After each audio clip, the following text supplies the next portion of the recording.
এখন এই স্টাইলের পিকচারগুলো প্রচুর ট্রেন্ডিং, কিন্তু এই জিবলি বানায় কিভাবে? তো চলো আজকের এটা ফ্রিতে বানিয়ে তোমাদেরকে দেখাবো।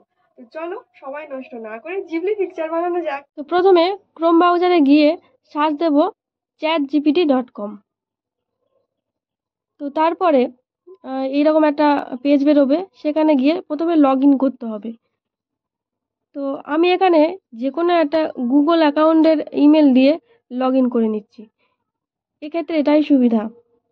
তো লগ ইন করে নেওয়ার পর এইরকম একটা পেজ বেরোবে, এখানে নিজের নাম এবং ডেট অফ বার্থ দিয়ে কন্টিনিউ করে নিতে হবে। তারপর চ্যাটজিপিটি খুলে যাবে, চ্যাটজিপিটি অপশানে গিয়ে ক্রিয়েট ইমেজে গিয়ে দেখো প্লাস আইকনে ক্লিক করে আপলোড ফাইলে ক্লিক করে ফাইলে গিয়ে তোমার যে কোনো ফটো, মানে যেটা তুমি জিবলি স্টাইল বানাতে চাও সেটা সিলেক্ট করে নিতে হবে এবং লিখতে হবে এখানে this picture convert into Ghibli style art. তো এখানে গোল মতন সার্কেলটা পূর্ণ হয়ে গেলে তবে কালো তিতারে ক্লিক করতে হবে।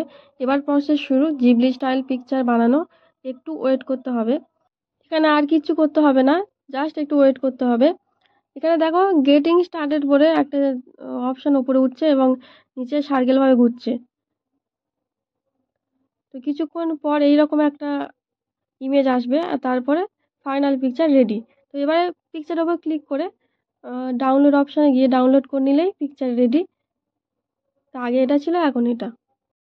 আর হ্যাঁ, একটা জিবলি পিকচার বানানোর মিনিমাম 20 থেকে 30 মিনিট পর আর একটা জিবলি পিকচার কিন্তু চ্যাটজিপিটি বানায়। সঙ্গে সঙ্গে কিন্তু জিবলি পিকচার চ্যাটজিপিটি বানায় না, এই কথাটা মাথায় রেখো। আর ভালো লাগলে শেয়ার করো।